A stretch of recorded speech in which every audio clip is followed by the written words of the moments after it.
नमस्कार, आप देख रहे हैं न्यूज़ वन इंडिया और मैं हूं आपके साथ सपना शर्मा। बुलेटिन की शुरुआत बड़ी खबर से करते हैं। श्रावस्ती से बड़ी खबर मिल रही है। एनएच 730 पर भीषण सड़क हादसा हुआ है।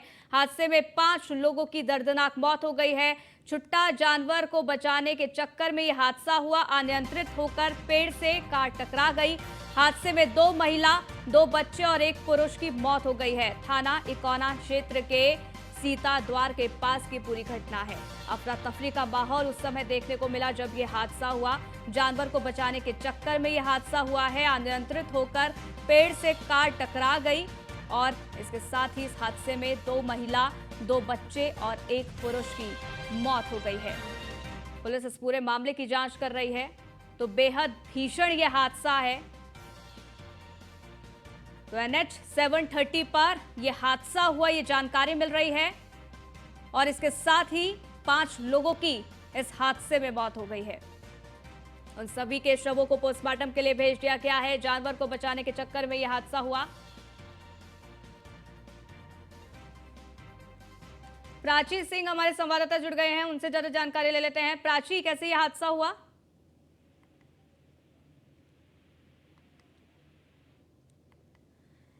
एसपी प्राची हमारे साथ जुड़ गए हैं। आपका बहुत बहुत स्वागत है न्यूज़ वन इंडिया में। अभी फिलहाल किस तरीके से यह हादसा हुआ, क्या आप जानकारी दे सकते हैं? कितने लोग इसमें कितने लोगों की मौत हो गई है? कितने लोग थे टोटल?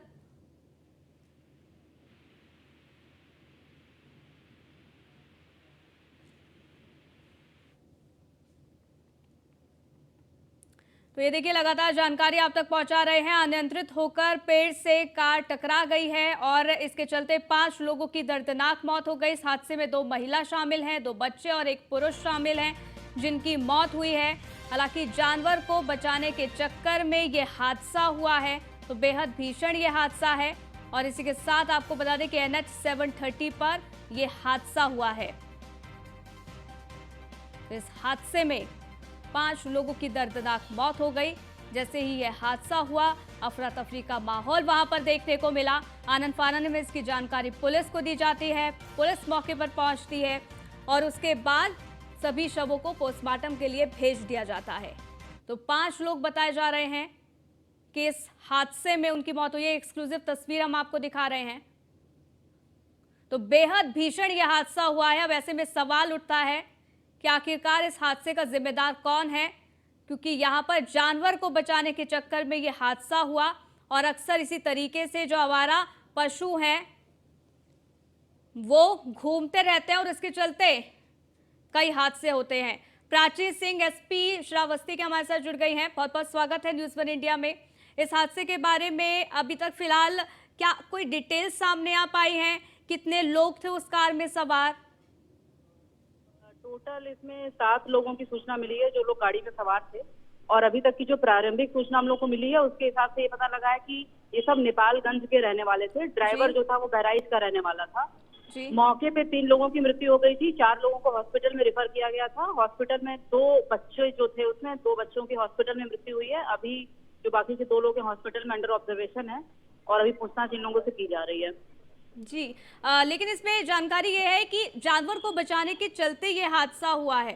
जी जी जी, उस समय रोड में बिल्कुल भी रोशनी नहीं थी और जैसा कि ड्राइवर ने हम लोग को बताया कि कोई नीलगाय सामने से आ रही है, तो उस नीलगाय को बचाने के चक्कर में इन्होंने लेफ्ट ज्यादा ले ली गाड़ी पेड़ से टकराई और नीचे खाई में गिर गई। जी, चलिए, बहुत बहुत स्वागत है आपका। ठीक है, थैंक यू। तो ये देखिए, लगातार आपको सूचना दे रहे हैं और ये एक्सक्लूसिव तस्वीर भी आपको दिखा रहे हैं किस तरीके से ये भीषण सड़क हादसा होता है और इस हादसे में 5 लोगों की मौत हो जाती है। प्राची सिंह जो कि एसपी हमारे साथ जुड़ी थी, उन्होंने साफ तौर पर बताया कि कार में 7 लोग सवार थे और ये जो हादसा है वो जानवर को बचाने के चक्कर में हुआ। हालांकि सभी शवों को पोस्टमार्टम के लिए भेज दिया गया है। फिलहाल आगे की जांच जो है वो की जा रही है। वहीं आगे बढ़ते हैं। सुप्रीम कोर्ट से राहुल गांधी को राहत मिलने के बाद कांग्रेस मुख्यालय पर जबरदस्त जश्न का माहौल है। मोदी सर ने मामले में सुप्रीम कोर्ट के फैसले पर एआईसीसी कार्यालय में मिठाइयां बांटी गईं। साथ ही कार्यकर्ताओं ने आतिशबाजी भी की।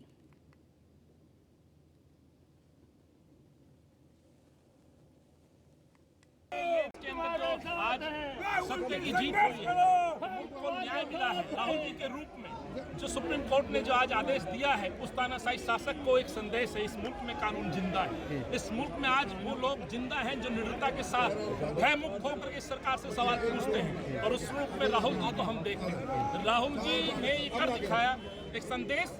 कई मायने हैं इस आदेश के। मायने इस बात के हैं कि निर्भयता के साथ इस मुल्क में सवाल पूछे जा सकते हैं, बगैर घबराए, बगैर इस तानाशाही के डर के उनसे सवाल पूछे जा सकते हैं। ये संदेश है, इस नफरत की, इस बाजार में मोहब्बत की दुकान खोली जा सकती है। ये संदेश है, आपको कई बार सत्य के लिए परेशान करने की कोशिश की जाएगी, लेकिन सत्य अमर है और राहुल गांधी सत्य है। राहुल गांधी सत्य ये कहना चाहता हूँ और सत्य ही राहुल गांधी। वहीं हरियाणा के नूह में भड़की हिंसा पर जमात-ए इस्लामी हिंद ने प्रेस कॉन्फ्रेंस की है। इस दौरान जमात-ए इस्लामी के राष्ट्रीय सचिव शफीक मदनी ने कहा है कि ऐसा लगता है कि जैसे हरियाणा में सरकार ही नहीं है। नूह हिंसा पर मदनी ने कहा कि जिस तरह से जल अभिषेक के नाम पर जुलूस निकाला गया, उसके लिए इस बार बहुत पहले से तैयारी की गई। जो वीडियो सामने आई है उससे लगता है कि बहुत गड़बड़ हुई है।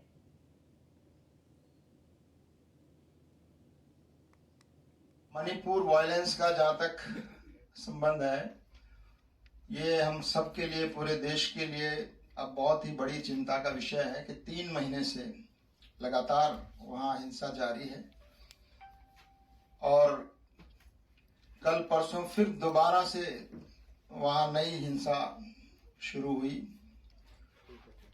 अफसोस की बात यह है कि वहाँ की पुलिस और मिलिट्री और वहाँ की राज्य सरकार पूरी तरह इस हिंसा को, वायलेंस को कंट्रोल करने में नाकाम नजर आते हैं।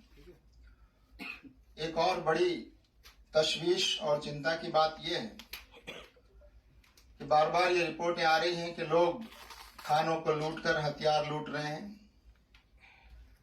बाज लोग ये भी कह रहे हैं कि हथियार लूटे नहीं जा रहे हैं बल्कि सप्लाई किए जा रहे हैं। और पहाड़ी इलाकों में रहने वाले कुकीज और मैदानी इलाकों में रहने वाले मैतीज के बीच एक तसादुम जारी है। पहाड़ों में रहने वाले कुकी जो ज्यादातर ईसाई मजहब को मानते हैं, उनके चर्चेस को बड़ी तादाद में नुकसान पहुंचाया गया। 150 से ज्यादा लोगों की जानें अब तक जा चुकी हैं। वह दिल्ली के बदरपुर थाना इलाके के गौतमपुर में 2 गुटों में लड़ाई हो गई। मारपीट में एक महिला पर पत्थर से हमला किया गया। महिला पर पत्थर से हमले का जो ये मामला है वो सीसीटीवी में कैद भी हो गया। वही मामले में 9 लोगों को पुलिस ने गिरफ्तार कर लिया है।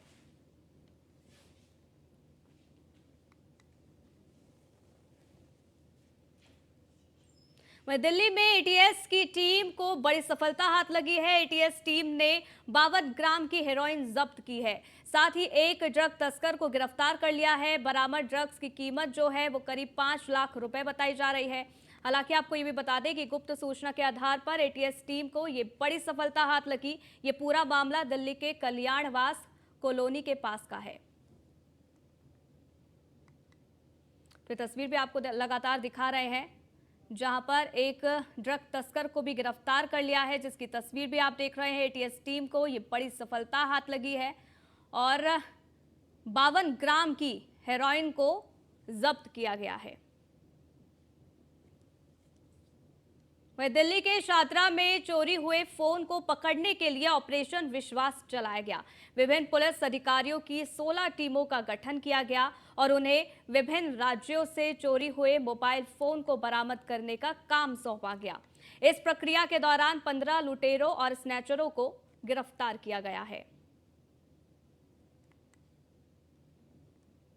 ऑपरेशन विश्वास जो शाहदरा डिस्ट्रिक्ट ने किया है, ये जो दिल्ली पुलिस का जो सामुदायिक आरक्षीकरण का जो प्रयास है उसका एक सैंपल है, उसका एक नमूना है।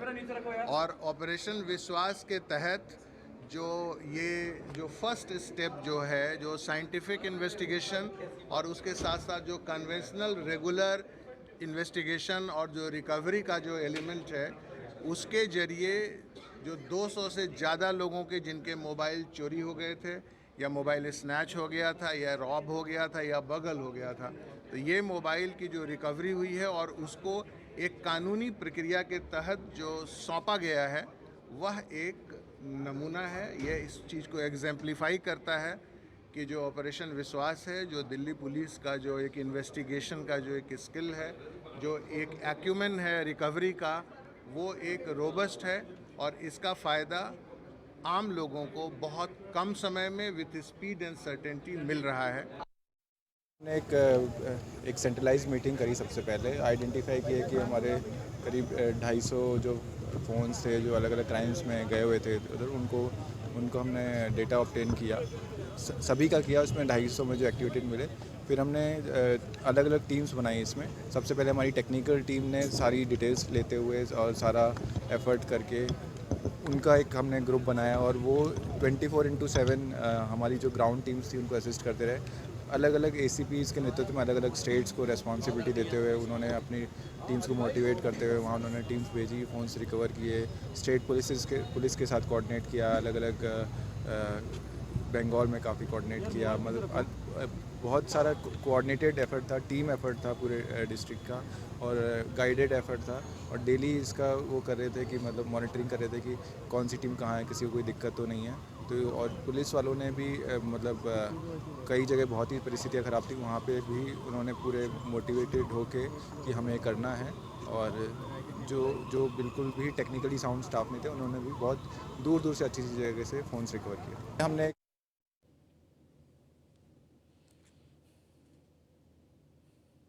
इसी बीच बड़ी खबर आपको बता दें, दिल्ली NCR में भूकंप के तेज झटके महसूस किए गए हैं। बड़ी खबर आप तक पहुंचा रहे हैं। आपको बता दें कि जैसे ये झटके महसूस किए गए, लोग अपने घरों से बाहर आ गए।